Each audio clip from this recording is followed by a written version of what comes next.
મિત્રો આપણે લાસ્ટ લેક્ચરની અંદર MCQ નંબર 21 સુધી જોયું હતું.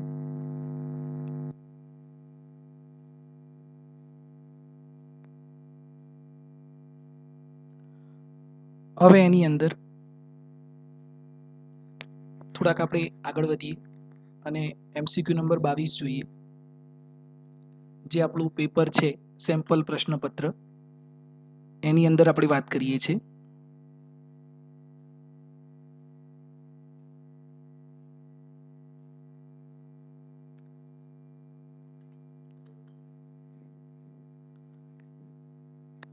પ્રશ્ન નંબર 22 ની અંદર તમને અહીંયા આગળ જે પ્રશ્ન આપેલો છે એ પ્રશ્નની અંદર જુઓ તમે કે નીચેના પૈકી કયો આત્મપ્રેરકત્વનો એકમ નથી. નીચેના પૈકી કયો આત્મપ્રેરકત્વનો એકમ નથી. તો આત્મપ્રેરકત્વનો એકમ મિત્રો નથી એટલે આપણો ઓપ્શન નંબર કયો આવે? એ આવે. આત્મપ્રેરકત્વ એટલે આપણે શું જાણીએ છીએ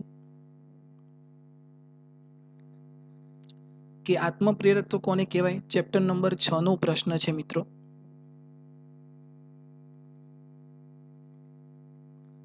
એની અંદર ફ્લક્સમાં થતો ફેરફાર, ફ્લક્સમાં થતો ફેરફાર ડાયરેક્ટલી પ્રપોઝનલ ટુ પ્રવાહ, એટલે ફ્લક્સ ડાયરેક્ટલી પ્રપોઝનલ ટુ પ્રવાહ. અને અહીંયા આપણે સમપ્રમાણતાની નિશાની કાઢવા માટે જે અચળાંક મૂકીએ છીએ, આપણે જે અચળાંક મૂકીશું મિત્રો, એ અચળાંકને આપણે શું કહીએ છીએ? આત્મપ્રેરકત્વ.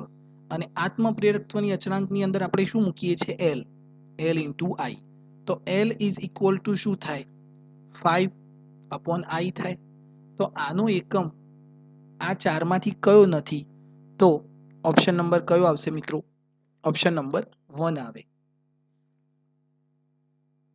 ઓપ્શન નંબર 1 એટલા માટે આવશે મિત્રો કે આ તમે બાકીના બધા જ ઓપ્શન ચેક કરો તો અહીંયા આગળ જુઓ, આ જે છે option number C, option number D અને ઓપ્શન નંબર બી, આ બધા જ આત્મપ્રેરકત્વના એકમ છે. કેમ કે આત્મપ્રેરકત્વ એટલે શું થાય? 5 એટલે વેબર થાય, આઈ એટલે એમ્પિયર, એટલે આ તો એનો એકમ થઈ ગયું. બરાબર છે. અહીંયા આગળ આ પણ શું થાય? આઈની જગ્યાએ તમે Q/T મૂકો તો તમને આ એકમ મળશે. બરાબર છે. તો આપણો ઓપ્શન નંબર કયો આવે મિત્રો? એ. ઓપ્શન નંબર એ ની અંદર ઓમ પર સેકન્ડ છે. તો ઓમ એટલે એ તો રેઝિસ્ટન્સનો એકમ થાય અને સેકન્ડ એટલે ટાઈમનો એકમ થાય. તો R/T. બરાબર છે. તો એટલે તમારે આ યાદ રાખવાનું છે, ઓપ્શન નંબર એ. એના પછી પ્રશ્ન નંબર 23. પ્રશ્ન નંબર 23 ની અંદર જુઓ તમે. પ્રશ્ન નંબર 23 ની અંદર 220 વોલ્ટ એટલે 220 વોલ્ટ સપ્લાય માટે એક વિદ્યુત બલ્બ 100 વોટ નું રેટિંગ ધરાવે છે. તો બલ્બનું અવરોધ કેટલું? તો જુઓ, તમને વોલ્ટ આપેલું છે. વોલ્ટ બરાબર કેટલો આપેલું છે? 220. પાવર કેટલો આપેલો છે? પાવર બરાબર 100 વોટ. અને તમારે શું શોધવાનું છે? અવરોધ R શોધવાનું છે. હવે ચેપ્ટર નંબર 3 નો પ્રશ્ન છે. આપણે જાણીએ છીએ કે power P is equal two V into I થાય. જો V ની જગ્યાએ તમે I ઇન્ટુ R મૂકો, ઓમનો નિયમ, તો I ઇન્ટુ R અને આ I એટલે પાવરનું સૂત્ર શું થઈ ગયું? I²R થઈ ગયું. પણ તમે I ની જગ્યાએ V/R મૂકો તો પાવરનું સૂત્ર શું થાય? V²/R. બરાબર છે. હવે આપણને શું આપેલું છે? તો આપણે R શોધવો છે અને આપણી જોડે P અને V ની વેલ્યુ છે. તો આમાંથી R ને કરતા બનાવી દઈએ તો સૂત્ર શું થશે? V²/P. ચલો, V એટલે કેટલું? 220. એટલે 220 ગુણ્યા 220 એનો વર્ગ થઈ ગયો ને, અને પાવર કેટલો મિત્રો? 100 વોટ.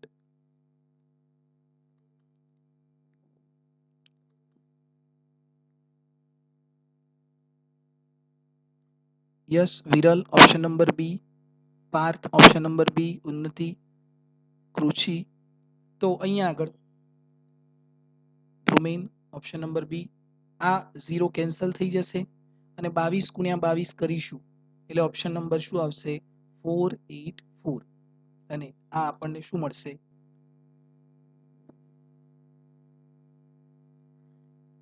ઓમ એટલે અવરોધ મળશે. બરાબર છે. આ એટલે સોરી આ અવરોધ આર મળી ગયું. બરાબર. આ સૂત્ર જે છે મિત્રો એ આપણે સમાંતર જોડાણ માટે યુઝ કરીએ છીએ, અને આ જે સૂત્ર છે I²R એ આપણે શ્રેણી જોડાણ માટે યુઝ કરીએ છીએ. એવું કેમ? કેમ કે શ્રેણી જોડાણની અંદર આપણને ખબર છે કે પ્રવાહ કેવો રહે? અચળ. અને સમાંતર જોડાણની અંદર શું અચળ રહે મિત્રો? વોલ્ટ. બરાબર છે. તો જે અચળ રહે એ ફોર્મ્યુલા યુઝ કરવાનો. બરાબર. ચલો ખ્યાલ આવશે. તો આપણો ઓપ્શન નંબર અહીંયા થશે 484. આગળ વધીએ. MCQ number 24. એમસીક્યુ નંબર 24 ની અંદર જુઓ તો એમસીક્યુ નંબર 24 ની અંદર 250 માઇક્રોફેરાડેના કેપેસિટર સાથે 0.16 મિલી હેનરી, એટલે જો આપણને શું આપેલું છે? કેપેસિટર. એટલે C ઇઝ ઇક્વલ ટુ 250 માઇક્રોફેરાડે, એટલે 250 ગુણ્યા 10⁻⁻6 ફેરાડે થાય. 0.16 મિલી હેનરી એટલે ઇન્ડક્ટર આપેલું છે. ઇન્ડક્ટર કેટલું? 0.16 મિલી હેનરી. એને હેનરીમાં કન્વર્ટ કરીએ તો 0.16 ગુણ્યા 10⁻³ બરાબર છે. હવે અહીંયા આગળ ના ઇન્ડક્ટરને સમાંતર જોડેલું છે તે તો એમનો અસરકારક અવરોધ 20 ઓહ્મ છે, અને અસરકારક અવરોધ કેટલો છે? 20 ઓહ્મ. તો અનુનાદીય આવૃત્તિ ખાલી જગ્યા હર્ટ્ઝ મળે. તો હવે અનુનાદીય આવૃત્તિ માટે ચેપ્ટર નંબર 7 નો પ્રશ્ન છે મિત્રો. એની અંદર આપણે આ સૂત્ર સાબિત કરીએ છીએ કે ω0 આને આપણે ફ્રીક્વન્સી કહીએ છીએ, 1/√LC અનુનાદીય ફ્રીક્વન્સી આવૃત્તિ કહીએ છીએ. પણ ω0 એટલે શું થાય? તો 2π આવૃત્તિ થાય, ઇઝ ઇક્વલ ટુ 1/√LC. ચલો આપણે અનુનાદીય આવૃત્તિ એટલે ન્યુ શોધવું છે, તો 1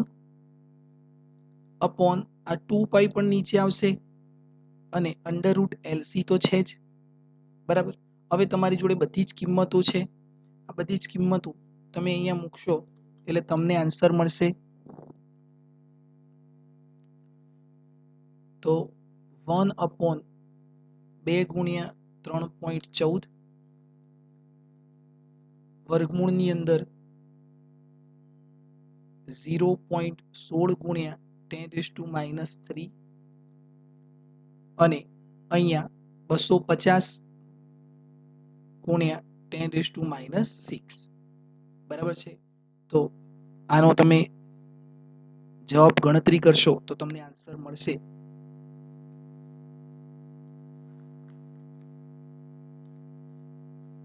કયો આન્સર મળશે મિત્રો?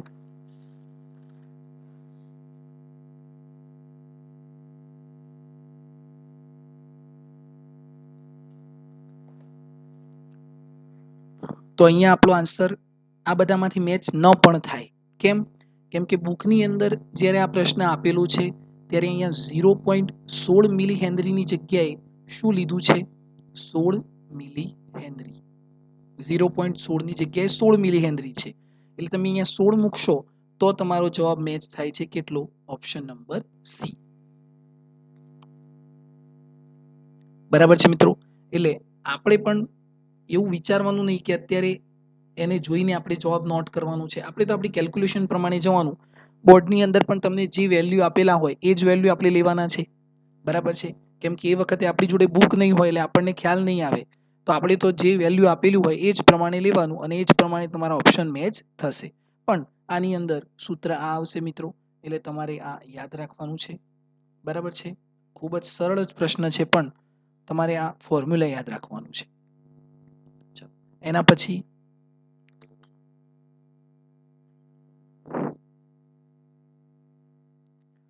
25મો પ્રશ્ન. 25મા પ્રશ્નની અંદર જુઓ,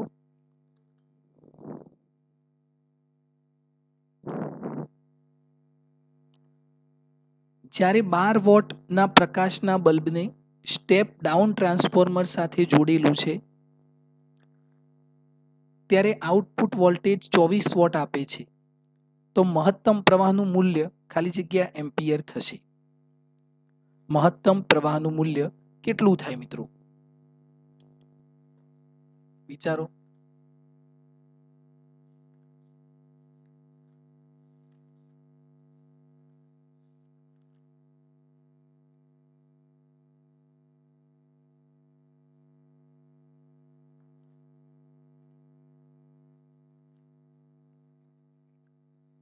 હમણાં જ આપણે સૂત્ર લખ્યું હતું, પાવરનું સૂત્ર શું થાય? V into I. પાવર બરાબર. હવે અહીંયા આગળ આપણે I શોધવો છે, તો P અપોન V થાય. ચલો, પાવર કેટલો છે? 12 વોટ અને વોલ્ટેજ કેટલો છે મિત્રો? 24 વોલ્ટ.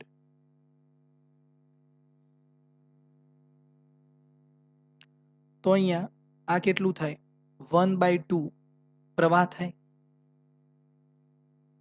પણ આ I છે મિત્રો, આને આપણે IRMS કહી શકીએ, મેક્સિમમ પ્રવાહ નથી. મેક્સિમમ પ્રવાહ માટેનું સૂત્ર શું છે? આપણે આ સૂત્ર જાણીએ છીએ કે IRMS is equal two I maximum upon √2. તો I maximum is equal two અહીંયા શું થાય?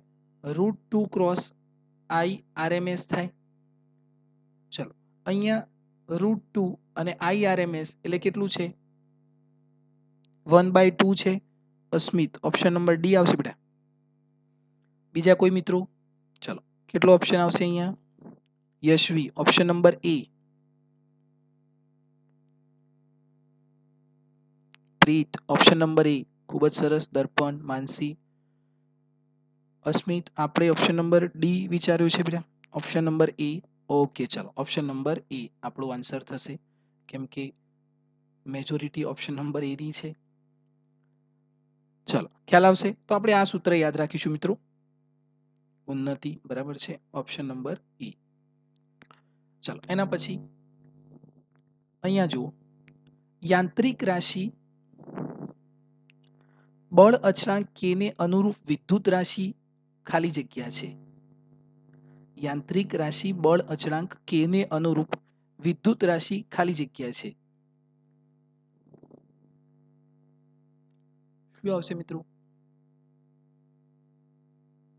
યાંત્રિક રાશિ કીધી છે અને બળ અચળાંક k ને અનુરૂપ વિદ્યુત રાશિ.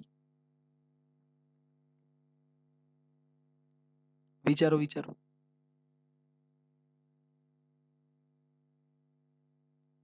તો અહીંયા ચેપ્ટર નંબર 2 નો પ્રશ્ન છે મિત્રો. શું આવે? કેપેસિટન્સ નો વ્યસ્ત આવે. એવું કેમ કેપેસિટન્સ નો વ્યસ્ત આવે?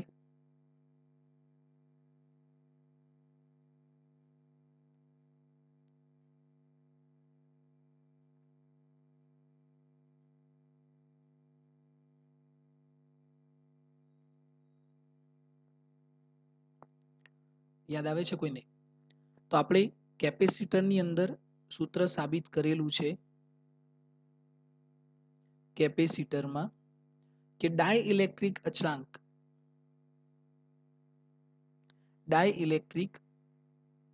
અચળાંક મૂકતા કેપેસિટન્સ શું થાય છે? વધે છે. કેપેસિટન્સ એટલે શું હતું મિત્રો?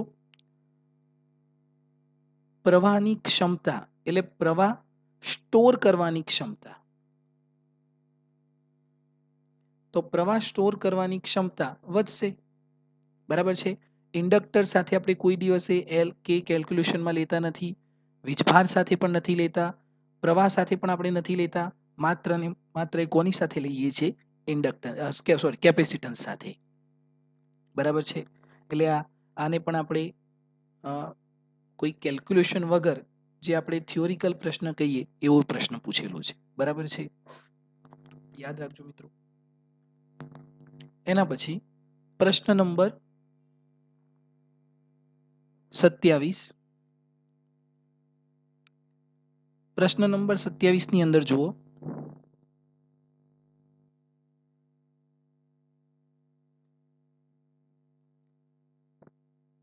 પ્રશ્ન નંબર 27 ની અંદર તમને કીધું છે કે વિદ્યુત ચુંબકીય તરંગની તીવ્રતા, એટલે ચેપ્ટર નંબર 8 નો પ્રશ્ન, કે વિદ્યુત ચુંબકીય તરંગની તીવ્રતામાં વિદ્યુત ક્ષેત્ર અને ચુંબકીય ક્ષેત્રના ઘટકના ફાળોનો ગુણોત્તર કેટલો છે?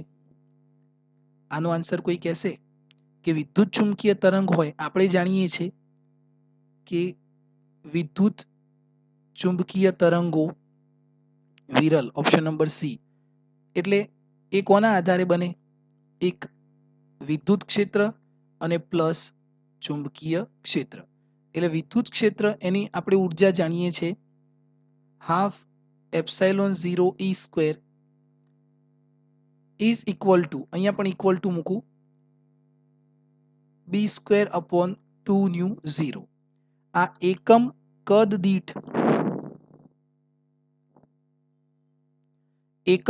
દીઠ વિદ્યુત ક્ષેત્ર છે અને આ એકમ કદ દીઠ ચુંબકીય ક્ષેત્ર છે.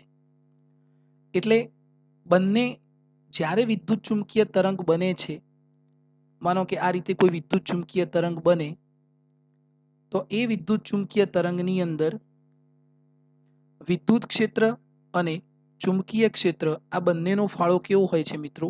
એક સરખો હોય છે. બરાબર છે. એટલે અહીંયા ઓપ્શન શું આવશે? 1:1.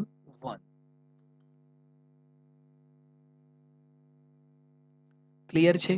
ચલો એના પછી પ્રશ્ન નંબર 28.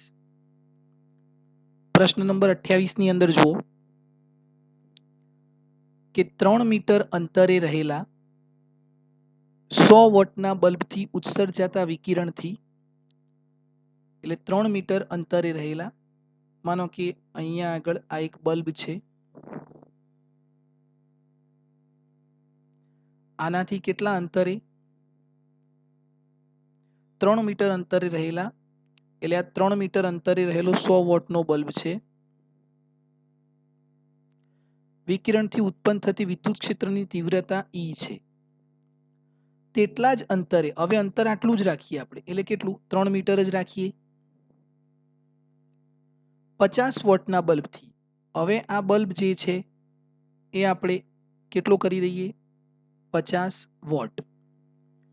ઉત્સર્જાતા વિકિરણથી ઉત્પન્ન થતી વિદ્યુત ક્ષેત્રની તીવ્રતા, હવે આ તીવ્રતા E ડેશ એ કેટલી હશે? તો અહીંયા ધ્યાન આપજો મિત્રો, તીવ્રતા E બરાબર, તીવ્રતા એટલે શું થાય? તો એકમ ક્ષેત્રફળ દીઠ અસ્મિત. આન્સર બિલકુલ સાચો છે બેટા. તીવ્રતા બરાબર શું થાય? તો એકમ ક્ષેત્રફળ દીઠ એકમ સમયમાં મળતી ઉર્જાને તીવ્રતા કહે છે. એટલે એકમ ક્ષેત્રફળ દીઠ એકમ સમયમાં મળતી ઉર્જા, અહીંયા ઉર્જા, કેમ કે એનર્જીનો પણ ઉર્જાનો પણ એકમ ઈ છે, એટલે મેં ઉર્જા લખ્યું ને આપણે શું કહીએ છીએ? તીવ્રતા કહીએ છીએ. પણ ઉર્જા ભાગ્યા સમય એટલે પાવર થાય ભાગ્યા ક્ષેત્રફળ. તો અહીંયાથી આપણને રિલેશન મળે, અહીંયાથી આપણને રિલેશન મળશે કે આ તીવ્રતા એ પાવરના કયા પ્રમાણમાં છે? સમપ્રમાણમાં છે. તો ધ્યાન આપજો, જ્યારે તીવ્રતા E છે ત્યારે પાવર કેટલો છે? 100 વોટ. પાવર કેટલો મિત્રો? 100 વોટ. હવે જ્યારે આ પાવરને આપણે 50 વોટ કરી દઈએ છીએ ત્યારે મળતી તીવ્રતા E ડેશ કેટલી? હવે E ડેશને કરતા બનાવી દઈએ તો શું થશે? 50E ડિવાઈડ બાય 100, એટલે 50 ભાગ્યા 2 એટલે 100 થઈ ગયું. તો ઈ ડેશ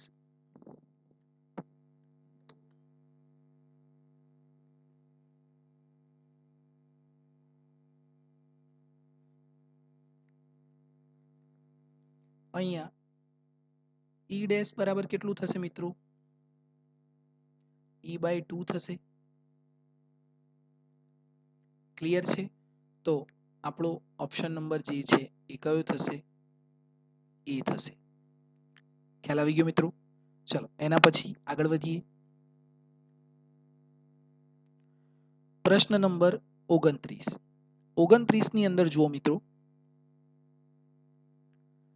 કે એક સમતલ વિદ્યુત ચુંબકીય તરંગમાં વિદ્યુત ક્ષેત્રના જયાવર્તી દોલનની આવૃત્તિ 2 × 10 હર્ટ્ઝ એટલે આવૃત્તિ આપેલી છે અને કંપ વિસ્તાર 48 વોલ્ટ પર મીટર છે. તો આ તરંગની તરંગ લંબાઈ કેટલી હશે? આ તરંગની તરંગ લંબાઈ કેટલી હશે? અને સી ની કિંમત આપેલી છે. તો ધ્યાન આપજો મિત્રો. તરંગની તરંગ લંબાઈ લેમ્બડા આપણે શોધવું છે, પણ આપણી જોડે સૂત્ર છે કે સી ઇઝ ઇક્વલ ટુ આવૃત્તિ ગુણ્યા તરંગ લંબાઈ. તો તરંગ લંબાઈ બરાબર શું થશે? c/ν થશે. સી કેટલું છે મિત્રો? 3 × 10⁸ અને આવૃત્તિ કેટલી છે? 2 × 10⁻10. ચલો અહીંયા આગળ 3/2 એટલે 1.5 બરાબર ગુણ્યા 10⁻10 ઉપર જશે એટલે માઇનસ થશે, માઇનસ 10 માંથી 8 જશે એટલે બરાબર છે ઓપ્શન નંબર સી. ખૂબ જ સરસ વિદ્યાર્થી મિત્રો. એટલે અહીંયા 10⁻² આવશે અને તરંગ લંબાઈ છે. ખૂબ જ સરસ, ખૂબ જ સરસ. તો આ આપણો ઓપ્શન થશે. બરાબર છે. તો ઓપ્શન નંબર કયો થશે મિત્રો? સી. ક્લિયર છે? ચલો એના પછી આગળ વધીએ. એટલે આપણને આ જે કંપ વિસ્તાર આપેલો છે એ આપેલો છે ખરો, પણ આપણે એને ગણતરીમાં લેતા નથી. એટલે આવા અમુક પ્રશ્નો પૂછાય કે જ્યાં તમને કોઈ કંપ વિસ્તાર આપેલો હોય પણ આપણે એને ગણતરીમાં લેવાનો નથી હોતો. પ્રશ્ન નંબર 30. પ્રશ્ન નંબર 30 ની અંદર જુઓ કે અંતર્ગોળ અરીસાનો નીચેનો અડધો હિસ્સો કાળો કરવામાં આવે તો આ આપણે લેક્ચર દરમિયાન પણ આની ચર્ચા કરેલી છે કે આ એક અંતર્ગોળ અરીસો આપણે અરીસો કીધો છે ને, આપણે તો લેન્સ ડ્રો કરી દીધો. 1 મિનિટ.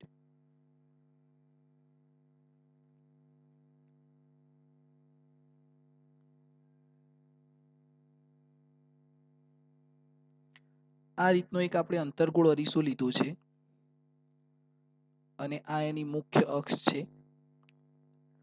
તો શું કહે છે કે અંતર્ગોળ અરીસાનો નીચેનો અડધો હિસ્સો એટલે માનો કે આટલો હિસ્સો જે છે એને આપણે કાળો કરી દઈએ છીએ. એટલે કોઈ બ્લેક પેઇન્ટ કરી દઈએ અથવા તો કોઈ એના ઉપર કપડું વીંટાળી દઈએ, ગમે તે રીતે કે જેથી અહીંયાથી પરાવર્તન ન થાય. બરાબર છે. એટલે આટલો જે ભાગ છે એને આપણે કાળો કરી દઈએ છીએ. બરાબર. હવે અહીંયા પ્રકાશના કિરણો, માનો કે આ વસ્તુ છે, એમાંથી એક પ્રકાશનું કિરણ અહીંયા આપાત થયું, બીજું પ્રકાશનું કિરણ અહીંયા આપાત થયું. અહીંયા જે આપાત થશે એનું પરાવર્તન નહીં થાય, કેમ કે બ્લેક બોડી એટલે કાળો પદાર્થ એનું શોષણ કરી લે. તો અહીંયાથી પણ આપણને પ્રતિબિંબ તો મળશે. આનું પ્રતિબિંબ આપણને આવું મળશે. બરાબર છે. જે જગ્યાએ આપણને મળતું હોય એ પ્રમાણે આપણે નિયમ જાણીએ છીએ કે ક્યાંથી પસાર થતું હોય તો ક્યાં આપણને મળે. તો આના કારણે જે અહીંયા પ્રતિબિંબ મળશે એ જે પ્રતિબિંબ છે મિત્રો ધ્યાન આપજો, એ પ્રતિબિંબની અંદર શું અસર થશે? પ્રતિબિંબનું અંતર વધે છે તો અંતર ઉપર કોઈ અસર ન થાય મિત્રો. અંતર ઉપર કોઈ અસર થશે નહીં. કેમ અંતર ઉપર કોઈ અસર નહીં થાય?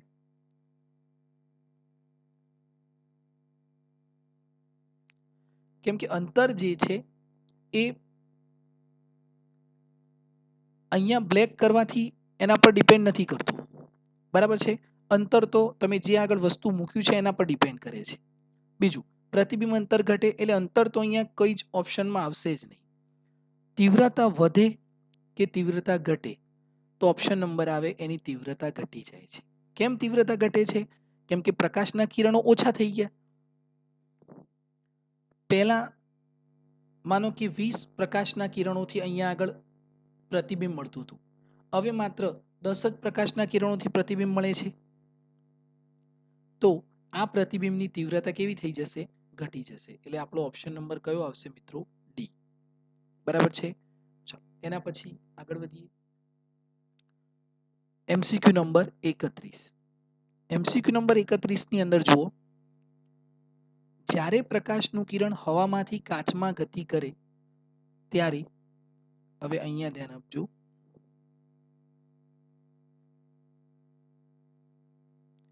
કે આ કાચ છે અને અહીંયા હવા છે. જ્યારે પ્રકાશનું કિરણ હવામાંથી કાચમાં ગતિ કરે, આ લંબ આપણે લઈ લઈએ,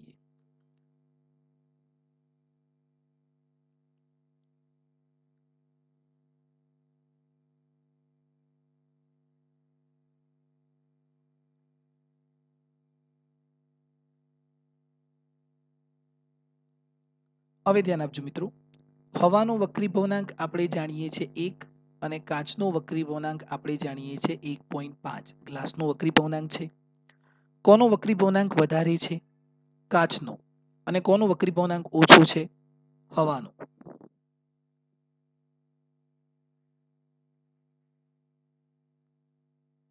અહીંયા આગળ આપણે જાણીએ છીએ મિત્રો કે જેનો વક્રીભવનાંક વધારે હોય એની તરંગ લંબાઈ કેવી હોય? ઓછી.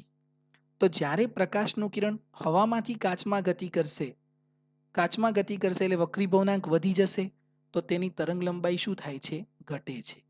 એટલે ઓપ્શન નંબર કયો આવે મિત્રો?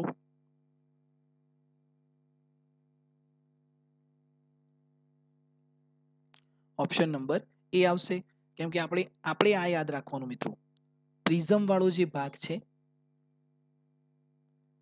કે પ્રિઝમની અંદર આ પ્રકાશનું કિરણ જાય છે, પછી અહીંયા આપણને અલગ અલગ 7 કલર મળશે, 1 2 3 4 5 6 અને 1 7. સૌથી ઉપર રેડ હોય છે અને સૌથી નીચે વાયોલેટ હોય છે. તો વાયોલેટનો વક્રીભવનાંક સૌથી વધારે હોય છે. કેમ?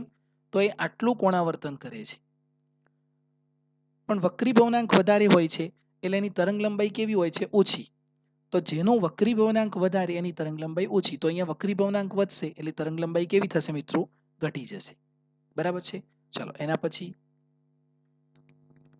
પ્રશ્ન નંબર 32. પ્રશ્ન નંબર 32 ની અંદર જુઓ, તળાવના કિનારે ઉભેલો એક અવલોકનકાર પાણીમાં 12 સેન્ટીમીટર ઊંડાઈએ આવેલ માછલીને જોઈ શકે છે.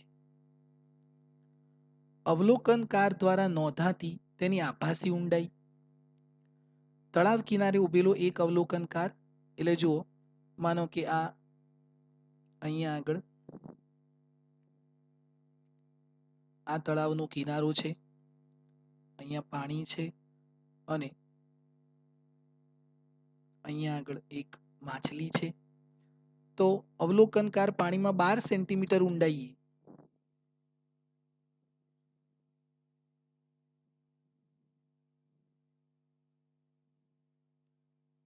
આ ઊંડાઈ કેટલી છે મિત્રો? 12 સેન્ટીમીટર. 12 સેન્ટીમીટર ઊંડાઈએ માછલીને જોઈ શકે છે. એટલે અહીંયાથી એ માછલીને જોઈ શકે છે. અહીંયા અવલોકનકાર છે. તો અવલોકનકાર દ્વારા નોંધાતી એની આભાસી ઊંડાઈ, તો આપણે સૂત્ર જાણીએ છીએ, વક્રીભવન પરથી આપણે સૂત્ર મેળવેલું છે કે HI/HO.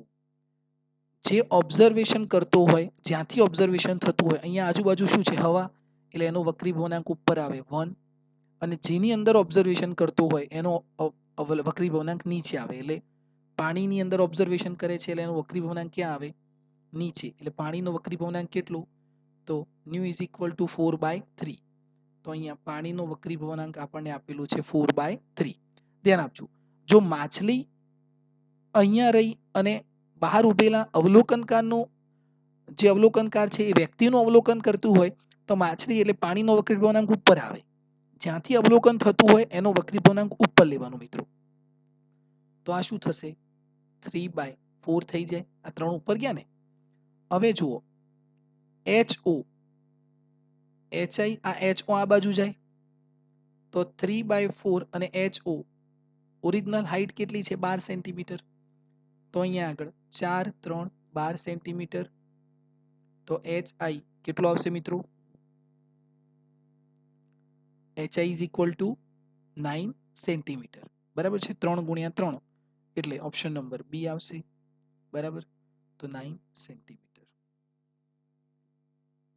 ઓકે એટલે અહીંયા આગળ 9 સેન્ટીમીટર આપણો ઓપ્શન નંબર બી થશે ચલો આગળ વધીએ એના પછી પ્રશ્ન નંબર 33 પ્રશ્ન નંબર 33 ની અંદર જુઓ એક સમબાજુ પ્રિઝમ માટે આપાત કોણ 45 ડિગ્રી છે 45 ડિગ્રી હોય તો તેનો લઘુત્તમ વિચલન કોણ કેટલો થશે જો આપાત કોણ એટલે આપણે એને I કહી દઈએ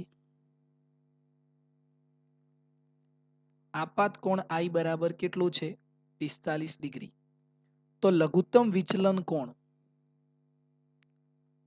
લઘુત્તમ વિચલન કોણ એને આપણે ડેલ્ટા M કહીએ છીએ આ કેટલો થાય કયું સૂત્ર છે મિત્રો તો આપણી જોડે સૂત્ર છે કે I plus E is equal two A plus delta A plus delta પણ યાદ રાખજો મિત્રો કે જ્યારે આ મિનિમમ થાય છે ડેલ્ટા જ્યારે ડેલ્ટા M બને છે ત્યારે આપાત કોણ અને નિર્ગમન કોણ એટલે વક્રીભૂત કોણ એ બંને સરખા થઈ જાય I અને E બંને કેવા થઈ જાય સરખા તો I અને E ની જગ્યાએ પણ હું I મૂકી શકું અને A plus Yashvi option number A અને ડેલ્ટાની જગ્યાએ હું શું મૂકી શકું ડેલ્ટા M કેમ કે આ જ્યારે ડેલ્ટા M બનશે ત્યારે બંને સરખા થશે ચલો આ કેટલું થઈ ગયું 2I આ A આ બાજુ આવે તો માઇનસ થઈ જાય is equal to delta M કૃષિ ઓપ્શન નંબર A ઓકે ચલો 2 ક્રોસ આપાત કોણ કેટલો છે 45 ડિગ્રી માઇનસ A એટલે પ્રિઝમ કોણ પણ સમબાજુ પ્રિઝમ આપેલો છે એટલે પ્રિઝમ કોણ કેટલો થાય 60 degree is equal to delta M સમબાજુ પ્રિઝમની અંદર આ કેટલો થશે 60 ડિગ્રી બધા જ 60 ડિગ્રી થશે યસ હેતવી ઓપ્શન નંબર એ એટલે ડેલ્ટા M બરાબર 90 માઇનસ 60 એટલે કેટલો થાય 30 ડિગ્રી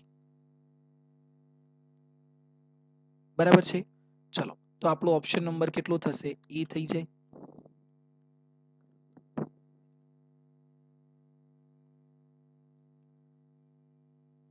એટલે 30 ડિગ્રી થઈ જશે ચલો એના પછી આગળ વધીએ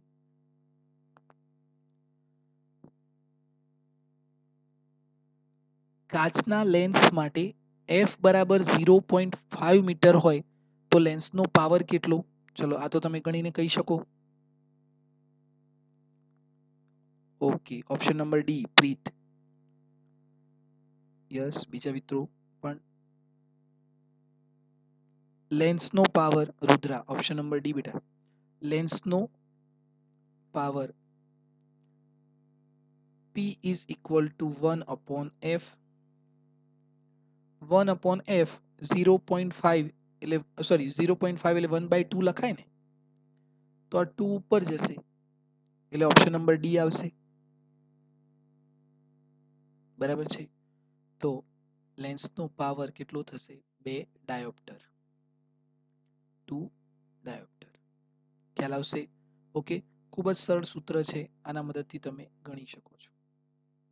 ચાલો એના પછી યંગના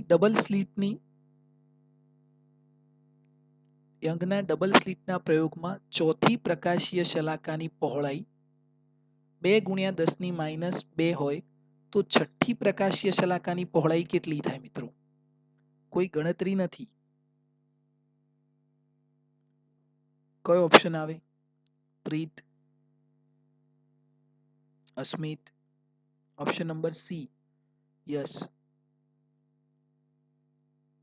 માનસી, ઓપ્શન નંબર સી પ્રીત, ઓપ્શન નંબર સી બરાબર છે. સિયા, કેમ? કેમ કે એની અંદર દરેક શલાકાની પહોળાઈ કેવી હોય છે? એક સરખી હોય છે. બરાબર છે મહેક, જેની, એટલે અહીંયા આગળ ઓપ્શન નંબર કયો આવે? સી આવે. બીજી હોય, છઠ્ઠી હોય, પ્રકાશિત હોય, અપ્રકાશિત હોય, દરેકની પહોળાઈ કેવી હોય છે? ડબલ સ્લિટના પ્રયોગમાં એક સરખી જ હોય છે. એટલે અહીંયા પણ કેટલી આવે? 2 × 10⁻². બરાબર છે. અહીંયા બધી જ શલાકા માટે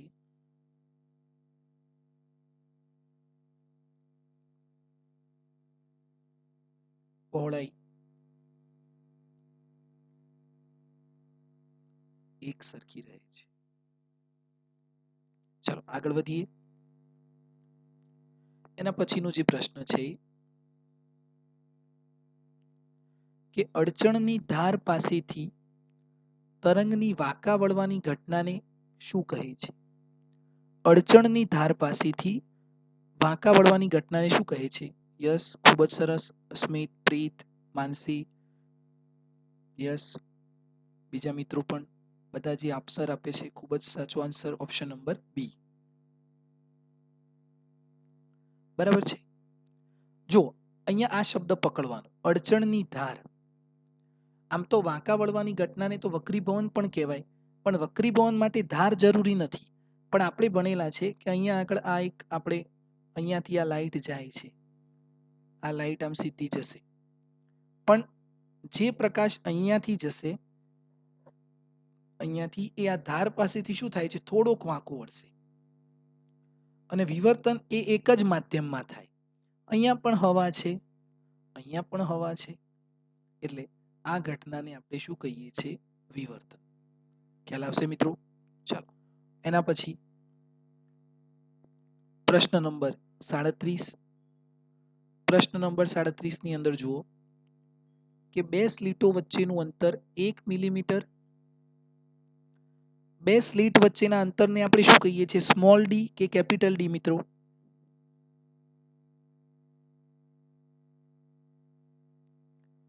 બે સ્લીટ વચ્ચેના અંતરને આપણે શું કહીએ? સ્મોલ ડી કે capital D? Yashvi, small D. Yes, ખૂબ જ સરસ મિત્રો. Viral, small D. તો સ્મોલ ડી કેટલું છે? 1 મિલીમીટર. બરાબર છે.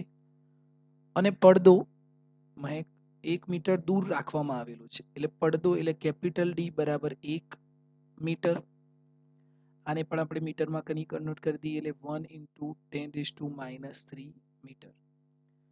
જ્યારે 500 નેનોમીટર તરંગ લંબાઈનો બ્લુ ગ્રીન, અહીંયા મિલીમીટર નહીં પણ નેનોમીટર આવશે, પ્રકાશ, એટલે તરંગ લંબાઈ લેમ્બડા બરાબર 500 નેનોમીટર. નેનોમીટર એટલે 500 ગુણ્યા 10⁻⁹ મીટર. ત્યારે શલાકાઓ વચ્ચેનું અંતર કેટલું થશે? તો શલાકાઓ વચ્ચેનું અંતર કેટલું થશે? ચાલો આના માટે કયું સૂત્ર યુઝ કરી શકાય? વિચારો તો.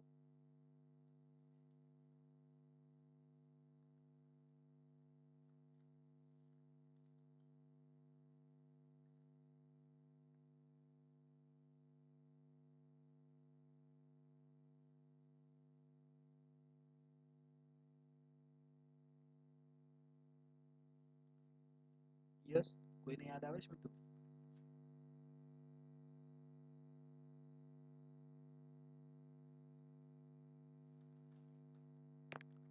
યંગનો ડબલ સ્લિટનો પ્રયોગ, કયું સૂત્ર આવે મિત્રો? તમે સાબિત કરેલું છે ને પથ તફાવત, x is equal two lambda D upon D. ચલો લેમ્ડા કેટલું છે? તો 500 ગુણ્યા 10⁻⁹, કેપિટલ ડી 1 મીટર અને સ્મોલ ડી 10⁻⁻3. તો અહીંયા આગળ 500 ગુણ્યા યશવી 10⁻³ ઉપર જાય એટલે પ્લસ થઈ જાય તો 10⁻⁻6 બરાબર છે. ચલો તો અહીંયા આગળ આને સેટ કરો એટલે આપણો ઓપ્શન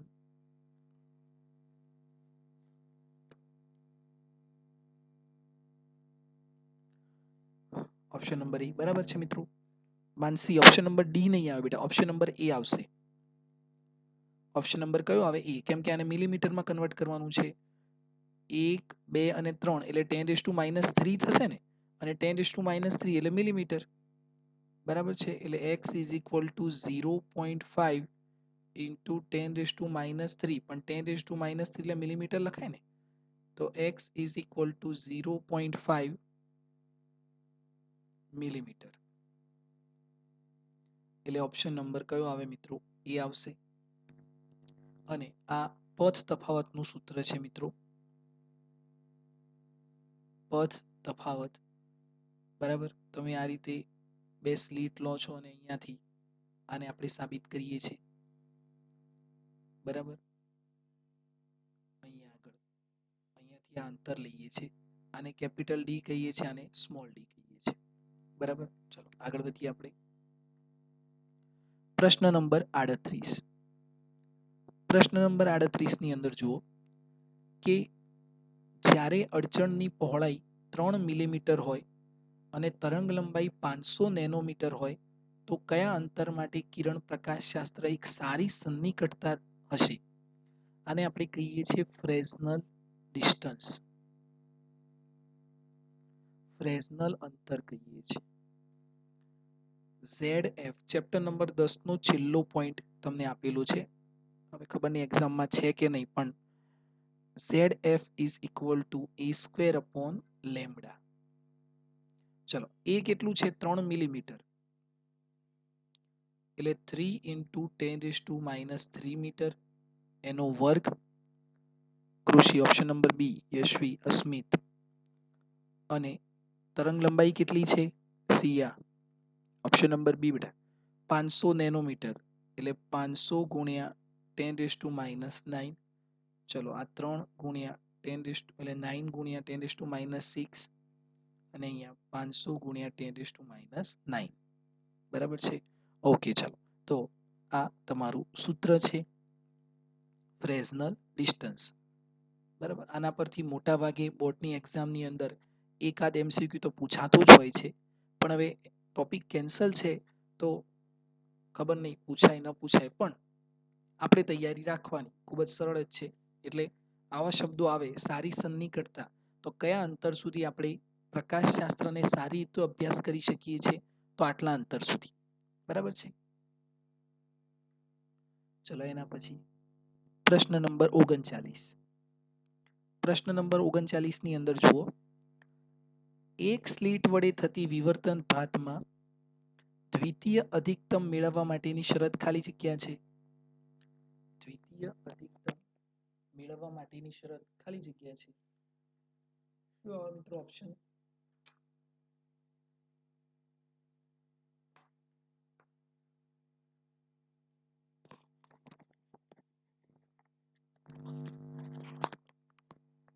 અસ્મિત ઓપ્શન નંબર બી બરાબર છે બેટા. ઓપ્શન નંબર કયો આવશે? બી આવશે. આ આપણો સાચો આન્સર છે.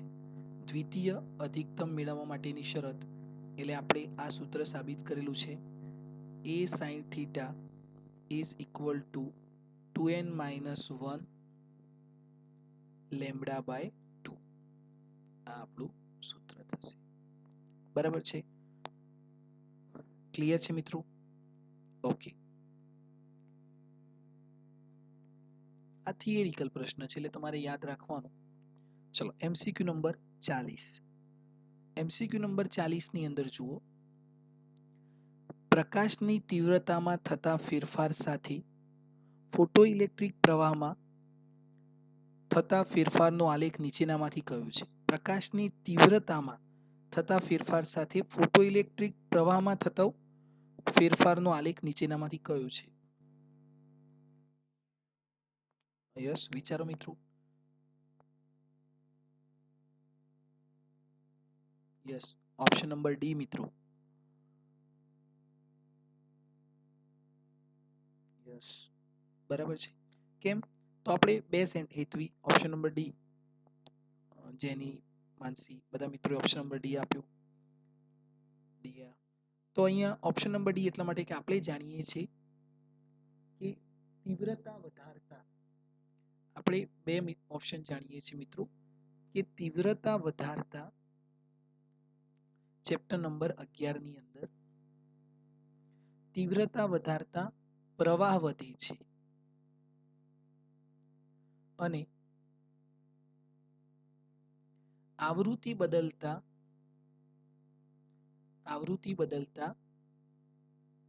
અહીંયા આગળ ઉર્જા બદલાય છે.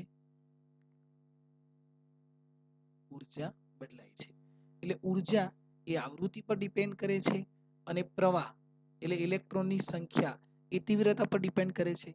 તો તીવ્રતામાં ફેરફાર થાય એટલે જો આપણે તીવ્રતાને વધારીએ તો ફોટોઇલેક્ટ્રિક પ્રવાહ વધશે. જો આપણે તીવ્રતાને ઘટાડીશું તો ફોટોઇલેક્ટ્રિક પ્રવાહ ઘટશે.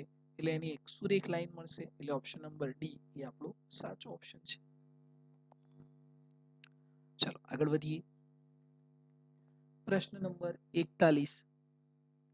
41 ની અંદર જુઓ શું કહેવામાં આવ્યું છે અહીંયા આગળ કે એક એક્સ-રે ટ્યુબ 50 કિલોવોટ પર કાર્ય કરે છે તો તેનાથી ઉત્પન્ન થતી મહત્તમ તરંગલંબાઈ કેટલી? 50 કિલોવોલ્ટ પર કાર્ય કરે છે. 50 કિલોવોલ્ટ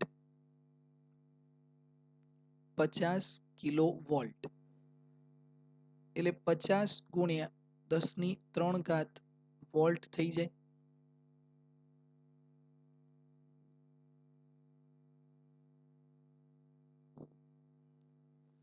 તો મહત્તમ તરંગલંબાઈ કેવી રીતે શોધશો મિત્રો?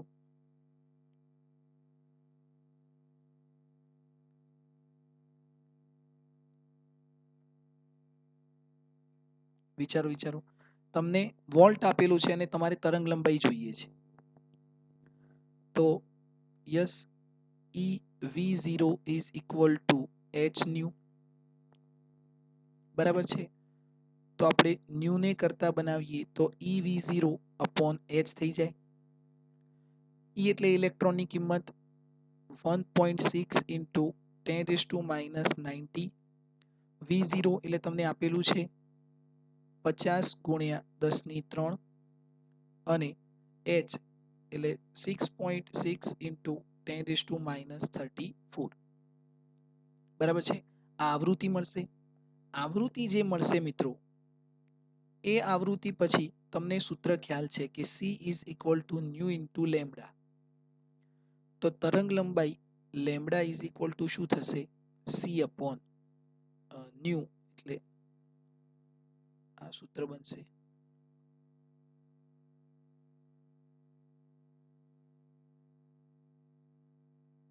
C upon nu. Option number B આવશે અસ્મિત. ઓકે, ગણી જોજો મિત્રો. તમે ઓપ્શન નંબર બી આવે તો ઓપ્શન નંબર બી ઉપર તમે ગણશો એટલે તમને ખ્યાલ વધારે આવશે. બરાબર છે. તો આ સૂત્રો આપણે યુઝ કરીશું મિત્રો.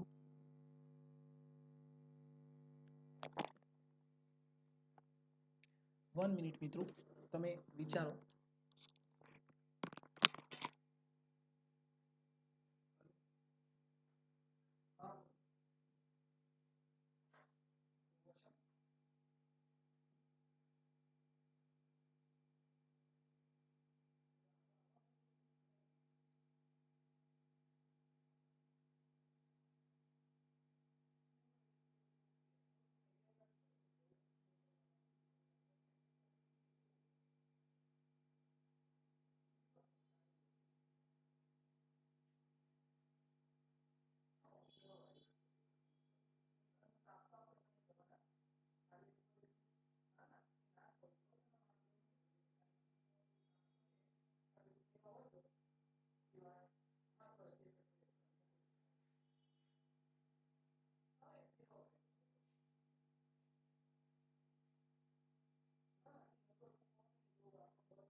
Okay, option number B. ચલો એના પછી પ્રશ્ન નંબર 42 મિત્રો. પ્રશ્ન નંબર 42 ની અંદર જુઓ કે 100 વોટના વીજ સ્થિતિમાન તફાવત હેઠળ, એટલે અહીંયા પણ વોલ્ટેજ આપેલું છે,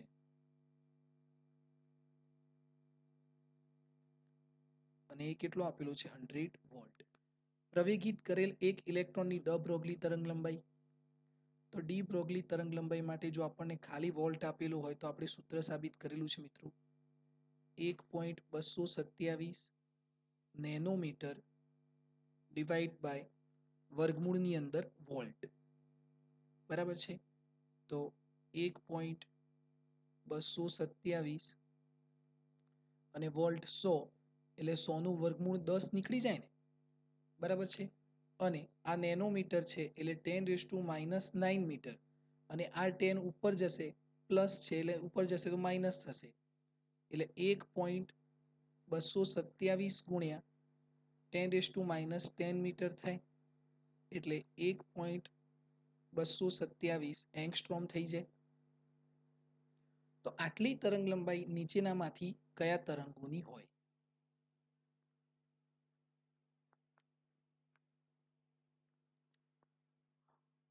તો તમારે, મને યાદ નથી મિત્રો, મને યાદ નથી, આ તમારે વિચારવાનું છે અને જોવાનું છે. યશવી ઓપ્શન નંબર બી આવે. ઓકે, તમને બધાને ખ્યાલ છે તો ખૂબ જ સરસ, અને તમારે યાદ રાખવાનું છે. આ ચેપ્ટર નંબર 8 ની અંદર તમારે જોવાનું કે આટલાથી આટલા એંગસ્ટ્રોમ કે નેનોમીટર કોની અંદર આવે છે. બરાબર છે. તો ચલો, એટલે આ આપણે પણ આ સૂત્ર આપણે યાદ રાખવાનું કે માત્ર વોલ્ટ આપેલો હોય અને આપણે જો તરંગ લંબાઈ શોધવી હોય તો આપણે આ સૂત્રનો ઉપયોગ કરી શકીએ છીએ. બરાબર છે. ચલો એના પછી પ્રશ્ન નંબર 43 ની અંદર જુઓ, એક કક્ષીય ઇલેક્ટ્રોનની સ્થિતિ ઉર્જા અને ગતિ ઉર્જા અનુક્રમે, સ્થિતિ ઉર્જા એટલે પોટેન્શિયલ અને ગતિ ઉર્જા એટલે કાઇનેટિક હોય તો બોહર મોડેલ અનુસાર ખાલી જગ્યા થાય. તો ધ્યાન આપજો મિત્રો, બોહર મોડેલ મુજબ આપણે જાણીએ છીએ, ઓપ્શન નંબર સી વિરલ, ગતિ ઉર્જા બરાબર અસ્મિત. ઓપ્શન નંબર એ જોઈએ જુઓ, ગતિ ઉર્જા બરાબર માઇનસ કુલ ઉર્જા. કેમ કે કુલ ઉર્જા માઇનસ હોય એટલે ગતિ ઉર્જા પ્લસ થઈ જાય ને. અને સ્થિતિ ઉર્જા બરાબર -2 ક્રોસ ગતિ ઉર્જા. સ્થિતિ ઉર્જા શું છે? E potential is equal to -2 cross ગતિ ઉર્જા એટલે ઈ કાઇનેટિક. બરાબર છે. તો ઈ કાઇનેટિક બરાબર શું થાય? આ -2 નીચે આવે તો ઈ પોટેન્શિયલ ડિવાઈડ બાય 2, એટલે minus E potential divide by 2, એટલે ઓપ્શન નંબર કયો આવે મિત્રો? એ આવવો જોઈએ. બરાબર છે. તો આ તમારે યાદ રાખવાનું છે. તો ઓપ્શન નંબર એ. યસ સેજલ, ઓપ્શન નંબર 1 આવશે બેટા. ચલો આટલો ખ્યાલ આવશે. આ યાદ રાખવાનું, અને આપણે લખાયેલું જ છે પણ તમારે યાદ રાખવાનું કે ગતિ ઉર્જા પ્લસ મળે, જેટલી ગતિ ઉર્જા હોય એ જ કુલ ઉર્જા હોય, પણ આ માઇનસ હોય અને આ પ્લસ હોય, અને સ્થિતિ ઉર્જા એ માઇનસ મળશે. બરાબર છે. એના પછી પ્રશ્ન નંબર 44 ની અંદર જો શું કીધું છે કે સૌથી ઊંચા ઉર્જા સ્તર n બરાબર ઇન્ફાઇનાઇટમાં રહેલ ઇલેક્ટ્રોનની ઉર્જા. આ તો તમને આવડવું જોઈએ. કેટલી આવે મિત્રો? યસ, 0. બરાબર છે. કેમ કે યસ અહીંયા કેટલી હોય? -13.6 હોય ને. આપણે આ સૂત્ર વળી ગણીએ, -13.6 અપોન n સ્ક્વેર ઇલેક્ટ્રોવોલ્ટ. પછી આ થતી જાય અને પછી જ્યારે ઇન્ફાઇનાઇટ પર પહોંચી જાય, આ n ઇઝ ઇક્વલ ટુ 1 છે, પણ જ્યારે ઇન્ફાઇનાઇટ પર પહોંચી જાય એટલે કેટલી થઈ જાય 0, કેમ કે આ માઇનસ છે, અહીંયા 0. બરાબર છે, એટલે ઓપ્શન નંબર એ બિલકુલ સાચો ઓપ્શન છે મિત્રો તમારો. બરાબર છે. ચલો એના પછી એક એમસીક્યુ આપણે હજુ જોવાનું છે. MCQ number 45. એમસીક્યુ નંબર 45 ની અંદર જુઓ મિત્રો કે ધરા સ્થિતિમાં રહેલો હાઇડ્રોજન પરમાણુ 10.2 ઇલેક્ટ્રોવોલ્ટ ઉર્જાનું શોષણ કરે છે. ધરા સ્થિતિમાં રહેલો ઇલેક્ટ્રોન એટલે અહીંયા આગળ આ ધરા સ્થિતિમાં રહેલો ઇલેક્ટ્રોન જે છે એની જોડે કેટલી ઉર્જા છે? -13.6 ઇલેક્ટ્રોવોલ્ટ તો છે, પણ એ 10.2 ઇલેક્ટ્રોવોલ્ટ ઉર્જાનું શોષણ કરે છે. એટલે આપણે આપીશું કેટલી? 10.2 ઇલેક્ટ્રોવોલ્ટ નું શોષણ કરશે. બરાબર છે. તો હવે એની જોડે કેટલી ઉર્જા રહેશે? તો En is equal to -13.6 અને પ્લસ એને કેટલી ઉર્જા લીધી? 10.2. ચલો કેટલી આવશે મિત્રો? 13 માંથી 10 એટલે 3 અને 6 માંથી 2 એટલે 4, તો -3.4 આવે ને, બરાબર, ઇલેક્ટ્રોવોલ્ટ. આટલી ઉર્જા એની જોડે હવે હશે. બરાબર છે. અને શોષણ કરશે એટલે ઉપર કઈક ઉર્જા સ્તરમાં જશે. હવે શું કહે છે? તેનું કોણીય વેગમાન કેટલું? તેનું કોણીય વેગમાન કેટલું? બરાબર છે. હવે કોણીય વેગમાન માટે આપણે ગણતરી કરવાની છે. તો કોણીય વેગમાન માટે જુઓ આપણી જોડે આ સૂત્ર છે કે En is equal to -13.6 upon n square electronvolt. n square ને કરતા બનાવી દઈએ તો -13.6 ડિવાઈડ બાય -3.4. ચલો આ બંનેનો ભાગાકાર કરીએ તો તમને કંઈક આન્સર મળવો જોઈએ. કેટલો મળે મિત્રો આ બંનેનો ભાગાકાર? જરા મને કરીને કહો તો.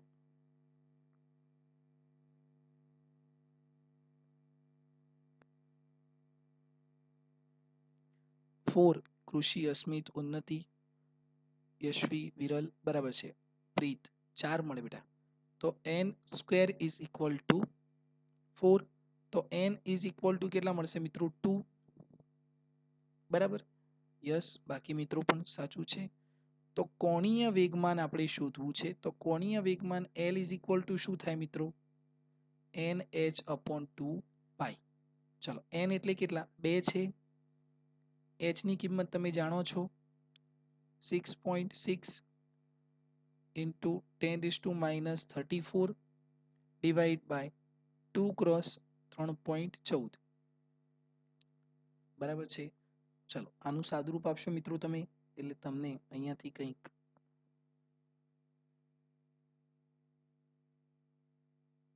આન્સર મળશે. અને અહીંયા 2 તો કેન્સલ થઈ જશે. બરાબર છે. આ બંનેનો કંઈક તમને આન્સર મળશે. તો ઓપ્શન નંબર કયો મળે છે મિત્રો? Option number C. બરાબર છે, યસ, ધ્રુમિન, ઓપ્શન નંબર સી. તો મિત્રો Sejal, option number C, yes, બરાબર છે. તો હવે બાકીના એમસીક્યુ પણ સરળ જ છે, જે આપણે નેક્સ્ટ લેક્ચરમાં એને હવે ડિસ્કશન કરીશું. પણ તમારે પ્રેક્ટિસ કરતા રહેવાનું છે અને એને સમજતા રહેવાનું છે.